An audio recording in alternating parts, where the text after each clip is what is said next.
I have a question to all of you. सुबह college जाने के लिए नींद खुलती है?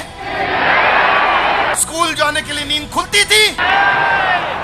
लेकिन अगर कहीं ट्रैवल करना हो, फ्लाइट पकड़नी हो, सुबह की ट्रेन पकड़नी हो, आप रात को अलार्म लगाते हो, अलार्म बजने से पहले नींद खुल जाती है। Loudly yes no. क्यों खुलती है? Auto suggestion. आपने दिमाग को सुझाव दे दिया, ओए कल जाना ही जाना है, वो जरूरी जाना है, कल जाना ही जाना है।